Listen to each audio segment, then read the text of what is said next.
Hey, Fox Urgent, I'm Molly Line. Hostilities heighten in the Mideast, and now Israel's military orders Palestinians living in the northern Gaza Strip to evacuate, quote, for their own safety. That warning follows a series of Israeli airstrikes targeting Hamas in Gaza.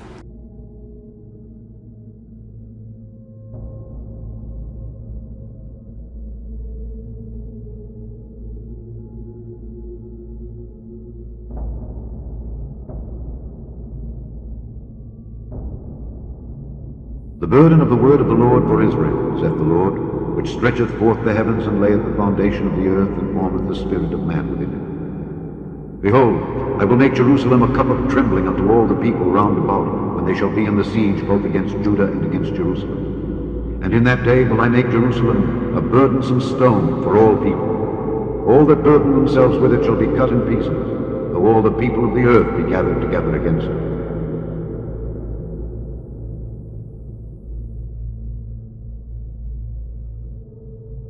To U.S. efforts to broker a ceasefire between Israel and Hamas. NBC News senior White House correspondent Chris Jansing is with us now with the latest from there. Chris? Good evening, Lester. Well, there's been a barrage of phone calls with Israeli Prime Minister Benjamin Netanyahu from the president on Thursday, several more from Secretary of State John Kerry, including one today. A senior State Department official says Kerry again stressed, as the president did, that the U.S. wants to play a role in de-escalating the violence.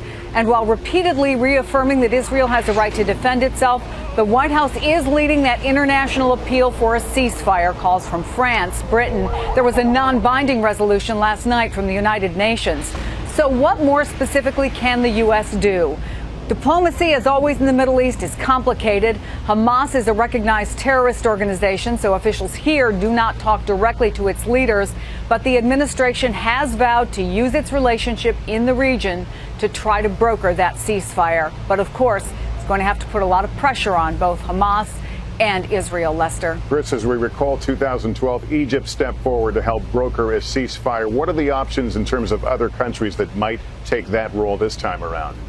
Yeah, they're not great, Lester. Egypt again. Former British Prime Minister Tony Blair has been acting as a special envoy on behalf of the U.S., the European Union, Russia, and the UN, meeting with Egypt's President al-Sisi this weekend. But Egypt isn't nearly as influential since former President Morsi was ousted in a coup and imprisoned. Turkey, another player last time, that relationship is also fractured.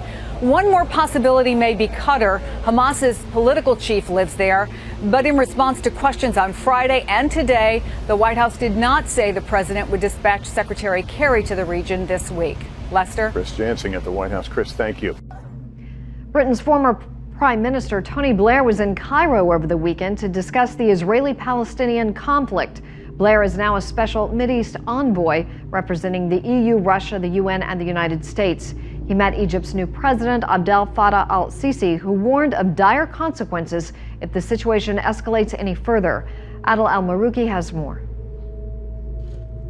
After 2 days of talks in Israel, the quartet's Middle East envoy Tony Blair paid a quick visit to Egypt. In the capital, Cairo, Blair met President al-Sisi to discuss ways and means of putting an end to Israel's sustained week-long attacks on Gaza and the firing of rockets by Hamas into Israeli territories. Analysts say it shows the importance of Egypt's role in the crisis. Tony Blair's visit confirms the importance of Egypt's role in this crisis. Egypt has strong ties with Hamas, regardless of its relation with the Muslim Brotherhood. Egypt has strong ties with the Palestinian Authority in the West Bank. It also controls the Rafah Passage, which is now the only gate available for the Strip. This can be used as leverage over Hamas. Spokesman for the Egyptian presidency stated that the meeting reviewed the latest events on the ground in the occupied territories. President al-Sisi explained Egypt's efforts to ease the crisis at the political and humanitarian levels. A statement from the Egyptian presidency said al-Sisi warned Blair that any further military escalation would result in the loss of more innocent civilian lives. Blair is leading talks on a possible deal for truce. The deal includes Hamas demands for Israel to release 56 detainees from Gaza and its leaders from the recent intervention in the West Bank, along with starting to open the passages between Israel and Gaza. In return, Hamas stops Al-Qassam brigade attacks and widens the buffer zones, and freezing attack on the southern Israeli settlements. During his visit, Blair also spoke to Sameh Shoukry, the Egyptian foreign minister, and other Egyptian officials. After a few hours in Cairo, Blair took off to Jerusalem to continue negotiations. Meanwhile, the Arab League has called for an urgent meeting for its foreign ministers in Cairo to discuss Gaza.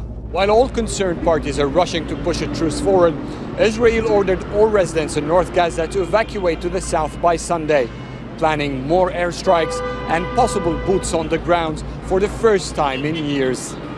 Adel Mahroui, CCTV, Cairo.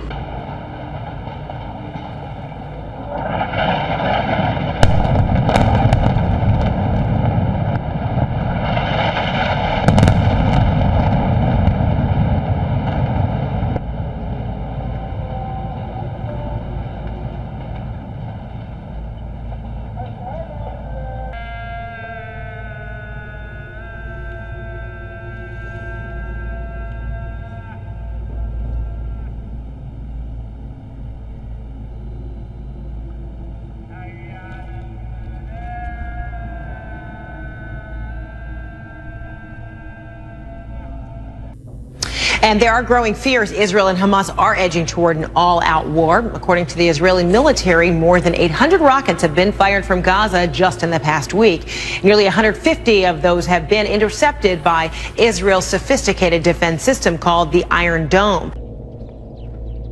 Keep not thou silence, O God. Hold not thy peace, and be not still. For lo, thine enemies make a tumult, and they that hate thee have lifted up the head. They have taken crafty counsel against thy people, and consulted against thy hidden one. They have said, Come, and let us cut them off from being a nation, that the name of Israel may be no more in remembrance. For they have consulted together with one consent. They are confederate against thee. The tabernacles of Edom, and the Ishmaelites, of Moab, and the Hagarenes, Gebal, and Ammon, and Amalek, the Philistines with the inhabitants of Tyre. Asser also has joined with them. They hope in the children of Lot. Selah.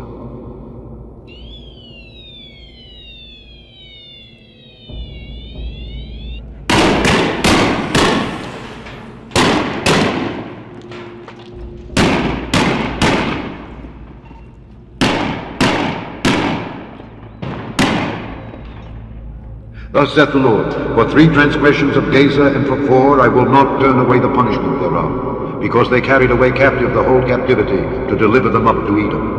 But I will send a fire on the wall of Gaza, which shall devour the palaces thereof. And I will cut off the inhabitant from Ashdod, and him that holdeth the scepter from Ashkelon, and I will turn mine hand against Ekron, and the remnant of the Philistines shall perish, saith the Lord God.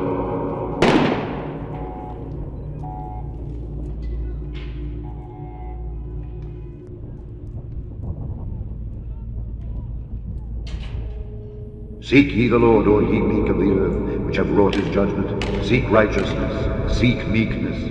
It may be ye shall be hid in the day of the Lord's anger. For Gaza shall be forsaken, and Ashkelon a desolation. They shall drive out Ashdod at the noonday, and Ekron shall be rooted up.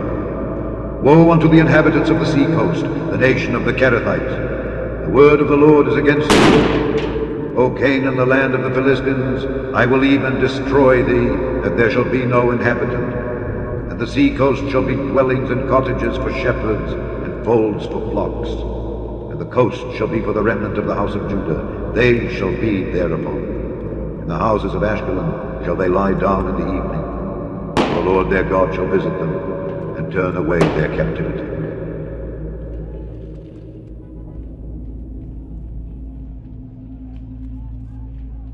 Hi Lester, good evening. Well, Israel's saved again today by the Iron Dome. Hamas fired more than 100 rockets at Israel today. All either were no danger or they were shot down by the anti-rocket system. Only one teenager, he was hit by falling metal debris. He's seriously injured. Now Hamas has fired altogether more than 900 rockets in the last week, and he's the first Israeli to be seriously hurt from the rockets. Now the army still poised on the edge of Gaza, waiting for the order to invade. A senior army officer told the press today that Israel will, quote, strike with might from this evening. Now it isn't clear if that means more attacks from the air and sea, or whether troops would go in on the ground. But clearly, Northern Gaza is the target. And as Ayman mentioned earlier, a small unit did already go into Gaza, a small unit of Israeli soldiers. As far as we know, they're the first to go in. A commando unit from the Navy entered Gaza to destroy a rocket launching facility that the army says could not be hit from the air. 4 of those Israeli soldiers were lightly wounded, but they're all home now, and the army says they accomplished their mission. Prime Minister Netanyahu, he said today that Israel would not bow to pressure to call a ceasefire, not until Israel has achieved its goal of stopping all rocket fire from Gaza. He said the attack could go on for a long time. But you know, Lester, the more Palestinian dead there are, the more forced from their homes, the more international pressure is building on Israel to stop their assault. There's been heavy artillery fire. I'm crouched down in the being blocked by the hotel wall here because it got very intense about 10 minutes ago. We heard small arms fire back and forth. We even had some tracers go over us. That's when we got down. We got everything inside. And now we've been seeing cannon fire coming from offshore, hitting certain locations. We've seen airstrikes. We've heard helicopter gunships. It's been a very intense fight. You know, the Israeli Defense Forces have warned people to evacuate their homes here in the northern part of the Gaza Strip. I'm looking northward here right now. They've warned people to evacuate their homes, get out of the area, because fighting was expected to intensify, and at this point, Molly, it certainly is. I'm just kind of watching. There's a lot of smoke. I smell the smoke. I smell the gunpowder. I'm still seeing tracers being fired. It looks like they're honing in on one particular target. Now, we're hearing, this is not confirmed, but that Israeli Special Forces are on the ground right now. They may be raiding a particular Hamas location. As I reported earlier, there have been numerous rocket launches in and around this area, including where we are right now. We've seen numerous airstrikes in the area, including one that hit probably 100 yards from the area, from this building. It was so close that it literally shook the building. That was earlier. Now there seemed to be kind of a lull. It was quiet. Bam, it just picked up, intensified. First the small arm fire, then some missile strikes, and then heavy cannon fire from offshore. We heard voices. We hear what sounds like boats kind of moving up and down the coast, and those voices possibly could have been those Special Forces units coming up from the south. That's why at one point, hold on, we had tracer fire going over our head. So I'm watching, I'm just kind of looking northward, maybe a quarter of a mile just in front of us, and that's where this location looks like it's being targeted. Things have quieted right now, but there are spurts. Again, it was heavy for about 10 minutes. It kind of calmed down, but then it keeps picking up, going back to intense fire. So right now we're safe. We're in our room. We pulled everything inside. I'm blocked by a wall right here, and we're just kind of staying low at this point. So things have definitely intensified. The feeling is that will continue, and really the question at this point, and has remained the question all along, is will there be a heavy ground contingent moving in? Hold on. It doesn't appear that, more tracer, it doesn't appear that's the case, but again, we're hearing, it's not confirmed, I want to be very clear about that, but Israeli Special Forces may be on the ground right now targeting a specific Hamas location. What that could be, whether it's a military bunker, whether it's a rocket launch site, whether it's a command center, is unknown. We're still waiting for more details, we're waiting for confirmation, but at this point, the fighting has absolutely intensified. Hold on, bear with me. Okay, last night we started hearing artillery fire coming off the coast, presumably a naval warship, targeting, again, northbound. I don't know if you can see that. That was another, I don't know if that was, yeah, I'm not sure what that was. Okay, but last night we heard artillery fire from offshore, targeting, it seems, that area, again, a quarter mile north of us. There was artillery fire to the east as well. So the assumption was that somewhere in between, perhaps, there are strategic targets most likely Hamas targets. So over the last few days, we haven't heard any small arms fire. We've heard missile strikes, we've seen rocket launches from Gaza targeting Israel, and we've heard some artillery fire, cannon fire from offshore, and then on the Israeli border, troops there, 155 millimeter howitzer cannons, 105 millimeter tank cannons. But tonight, Molly, is the first that we've heard small arms fire on the ground, along with helicopter gunships. And again, we were so close to it that at one point, and we believe that ground forces were moving up from the south, that these tracers were going right over us. Israeli soldiers have entered Gaza to take out several missile launch sites, ending in armed clashes with Hamas. There are now fears the move will spark a ground invasion into the enclave. Paula Slee has got more from Tel Aviv. Israeli soldiers briefly entered northern Gaza. The IDF says that the purpose of the mission was to destroy rocket launching sites. We understand that there was a brief exchange of fire during which 4 Israeli soldiers were lightly wounded, but the army has since returned to Israel.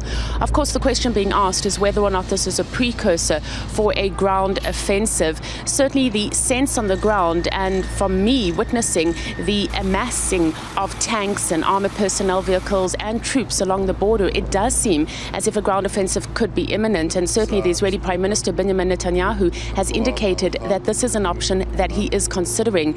The word from the Israeli army, however, is that they are ready for a ground offensive, but that ultimately this is a political decision. Well, for the first time since this conflict got underway, Israel is saying that its forces crossed the border into Gaza. Early this morning, under cover of darkness, a commando unit launched an attack in Gaza City, going after those rocket launchers. The military says that 4 Israeli soldiers were wounded.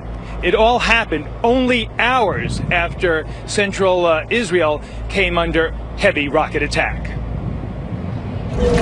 Residents of Tel Aviv and the surrounding area much of Saturday night were racing to bomb shelters. Hamas issued a vague threat about an impending attack, and at 9:07, a barrage of rockets rained down on central Israel. Rockets threatening lives and property were intercepted by Israel's Iron Dome missile defense system. There were no injuries. Israel overnight continued airstrikes in Gaza. At least 21 people were killed during a strike at the home of the Hamas police chief. Many were reportedly leaving a nearby mosque. Israel is targeting militants' homes as part of its offensive against Hamas. In total, 120 homes have been bombed.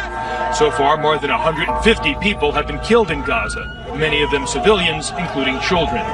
Israel accuses Hamas of using its own people as human shields. For the past day, Israel has been dropping leaflets over northern Gaza, warning residents there to evacuate their homes for what is described as, quoting now, a brief military operation. This is an area that is home to some 100,000 Palestinians. In the last few minutes, we have seen a number of airstrikes taking place in this area, but nowhere near the intensity that had been anticipated. So far today, there have been at least 60 rockets fired, one of them just outside a hotel in southern Israel that houses foreign journalists. All right, moving now to the Middle East, where hundreds of Gaza residents are fleeing their homes. That's after Israel dropped leaflets in northern Gaza today, warning residents to move away from Hamas sites to avoid airstrikes. The U.S. Consulate General in Jerusalem helped 150 U.S. citizens leave Gaza and get into Jordan today.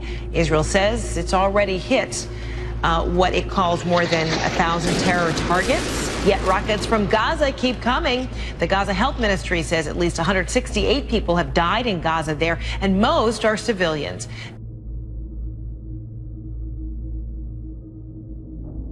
قبل ساعتين من الآن ب3 صواريخ مصيبة طائرات الاستطلاع الصهيوني، يعني خطوة جريئة قامت بها المواطنون بالتجمهر أو الاعتلاء السطح سطح هذا المنزل، يعني لمنع طائرات الاحتلال. أن يتعرض الناس وأن يواجهوا الطيران العسكري الإسرائيلي بصدور عارية ليحموا بيوتهم. أعتقد أن هذه سياسة أثبتت نجاعتها، ونحن في الحركة ندعو شعبنا إلى اعتماد هذه السياسة.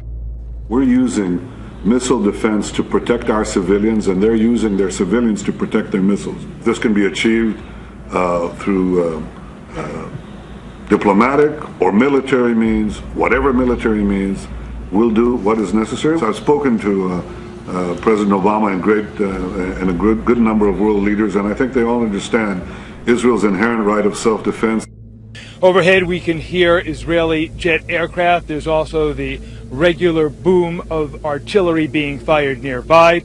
And today, for the first time, militants in Gaza fired their longest range rocket yet during this conflict, targeting the Israeli city of Nahariya. Now, Nahariya in the past has come under attack by Hezbollah in Lebanon, but this is the first time that it has been fired on by militants in Gaza. That means their rockets have a range of little over 100 miles.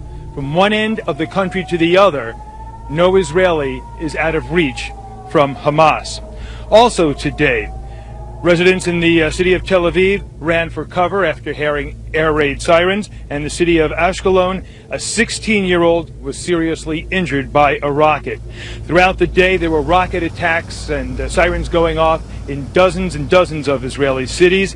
The Prime Minister warned Israelis not to become complacent. He said if they hear the sirens wailing, they should seek shelter. He said the Iron Dome is one thing, but you also need to have what he described as iron discipline. Israeli forces, meanwhile, remain in position along the border, waiting now for orders for a ground incursion if one should occur. And lastly, as the violence continues, today the Israeli military allowed a supply of emergency blood to cross the border into Gaza for civilian use. Just a few days ago, they allowed some 200 trucks to cross the border, carrying various supplies such as food and fuel. Israel is concerned about a possible humanitarian crisis, especially if there is some type of a ground invasion. This close to the Gazan border, kibbutz Nahal Oz is just 880 meters from the fence. The explosions rip through the evening air. The deep thud of an Israeli airstrike, the shorter crack of outgoing fire, and the hiss as a missile streaks past us.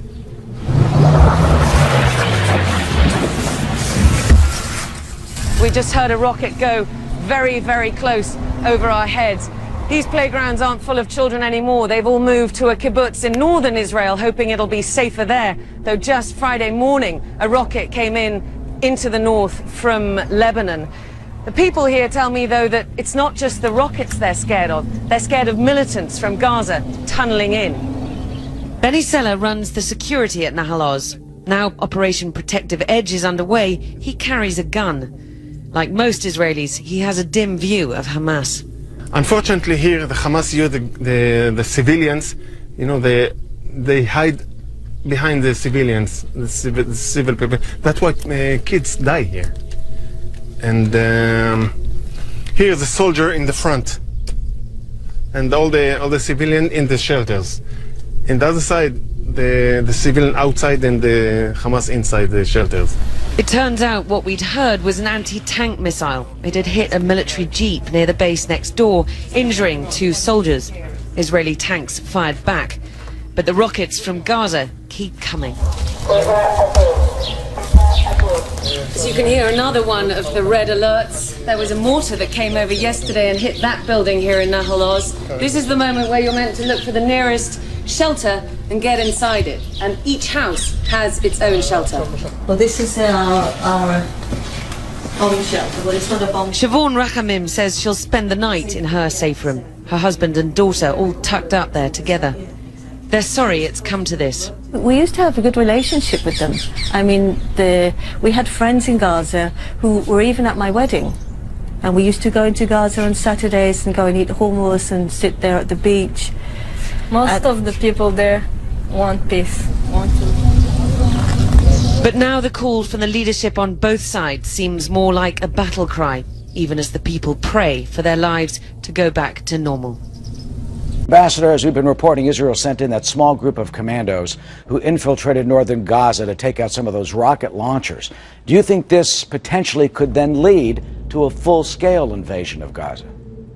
Well, I don't think it's a full-scale invasion in the sense of tens of thousands of troops going in for a limited period of time and coming out. My guess is it will be more like a long series of incursions to go after specific targets. There's no doubt that Israel is militarily superior here, but the question is whether they can find and destroy Hamas's extensive arsenal of missiles of various ranges and capabilities, the launching equipment that they need, the command and control and communications infrastructure at the top Hamas leadership. It's not just in one place. All of these things are in multiple places, and to make it even more difficult, they're moving around all the time. So I think Israel has learned from prior incursions that you can't go in once and act like the job can be done that way. I don't anticipate it that way this time. Well, Ambassador, it's estimated that Hamas has about 20,000 of these rockets, and that Israel this time has taken out about 20% of those. And this is the third time that they've had this conflict with Hamas since it took over Gaza in 2007. What do you think will finally end it?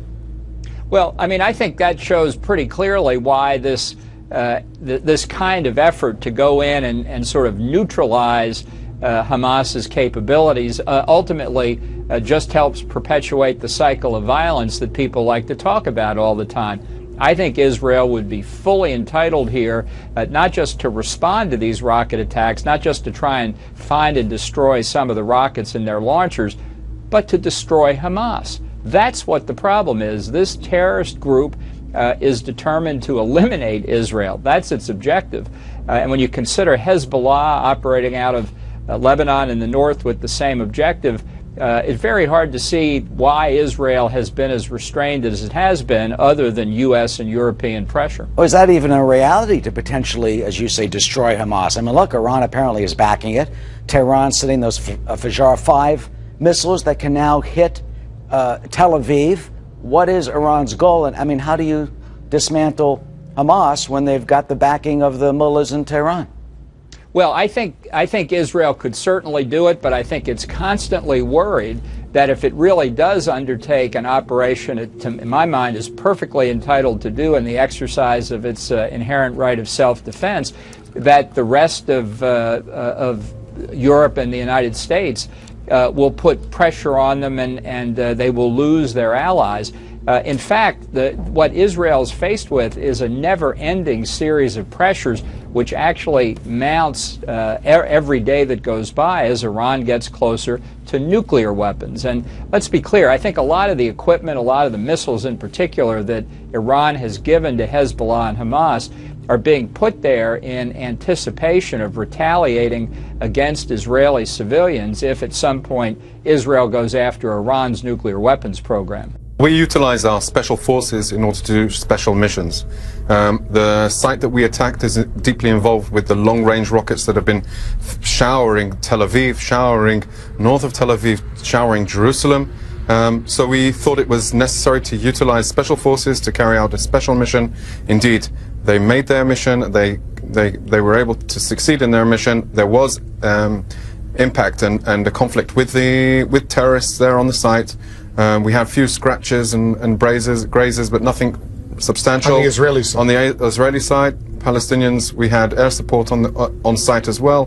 The Palestinian terrorists, they paid a heavier price. So was this an isolated incident, or will there be more Israeli, as they say, boots on the ground? We can expect these type of activities taking place. Special ops that happen usually below the radar, in and out, swift missions, quickly, concise, and very precise at what they're doing to get that added value to safeguard Israeli lives. So there will be more of these operations. What about tanks, armored personnel carriers, a formal invasion of Gaza, as has occurred in the past? But we're preparing that possibility. It's not something we've wanted to do, but we've in the past 5 or 6 days, we have brought up the forces, and indeed there is a substantial force on the borders with Gaza, and if the order is given, we are prepared for that type of activity. Thousands of Palestinians are fleeing the northern part of the Gaza Strip after Israel drops leaflets warning them to get out. It comes as Israel also takes its first ground action in Gaza, launching a brief commando attack. John Huddy is live in Gaza City with the details. John?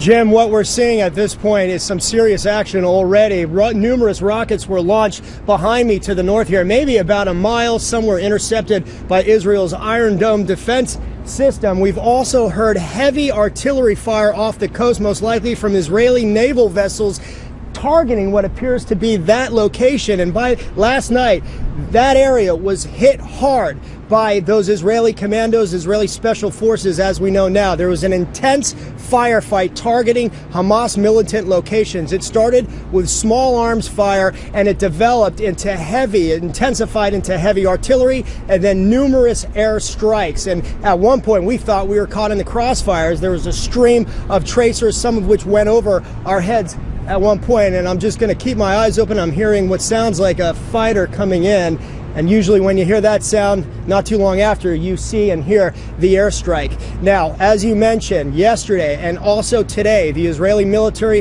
has been warning people in the northern part of Gaza here and also Gaza City to seek refuge, to seek shelter, because these airstrikes and also the ground campaign is likely to continue throughout the evening now into the early morning hours of day 6 going into day 7. Okay, we just saw another rocket launch just northeast of our location here. This following several other rockets that were fired targeting Israel, and cannon fire that we continue to hear, a steady stream of cannon fire offshore. So bottom line, Jim, I think as now we're going into the evening here in Gaza, this is most likely what we've seen the last 6 days going to intensify. We'll keep you posted. I just want your viewers to imagine the United States being bombarded not in one city or 2 cities, but in every city between New York and Colorado. Maybe 20% of the United States would be exempt from this. 80% of your citizens would have to be in bomb shelters or ready to go into bomb shelters within a minute to a minute and a half max. Now, you've talked about how the public gets numbed to news from the Middle East. I mean, we've been listening to this for years. It's sometimes hard to tell what is new about today's report from last week, last month, last year. But clearly the point he is making is that if Americans had some empathy for the situation Israelis are in, they might feel differently about this. Yeah, I think in general Americans do have empathy for the challenges that Israel faces, but I do believe, as you suggested, that most of our adult lives, we've been dealing with violence in Israel, external armies initially, then terrorism inside the country. But now the face of terrorism is really changing. And I think when you talk to the Israeli leaders, they know they're dealing with an almost intractable situation, Jim. And they're not only frustrated by it, I think they have a sense of hopelessness about it. You have Hezbollah to the north, terrorist organization to be sure, backed by Iran, that has sophisticated tens of thousands of rockets and missiles that they have used against the Israelis in the past. Hamas to the west, same capability, also backed by Iran. And the fact of the matter is, they can use these capabilities at will and change the entire quality of life experience inside Israel for as long as they want to do it. And that is what's frustrating the Israelis so much. Because it has become more of a military operation than a terrorist operation. Yeah, when I draw back from and look at the Middle East, I think you see a changing face of terrorism post 9/11. Certainly here, terrorist organizations behaving more like military organizations with advanced weaponry. ISIS in Syria and Iraq, a terrorist organization to be sure, but behaving like a military organization, actually an army that is on the move trying to conquer territory. This is new to the Middle East, and it's not going away. Now, is there anything at all the U.S. can do about this?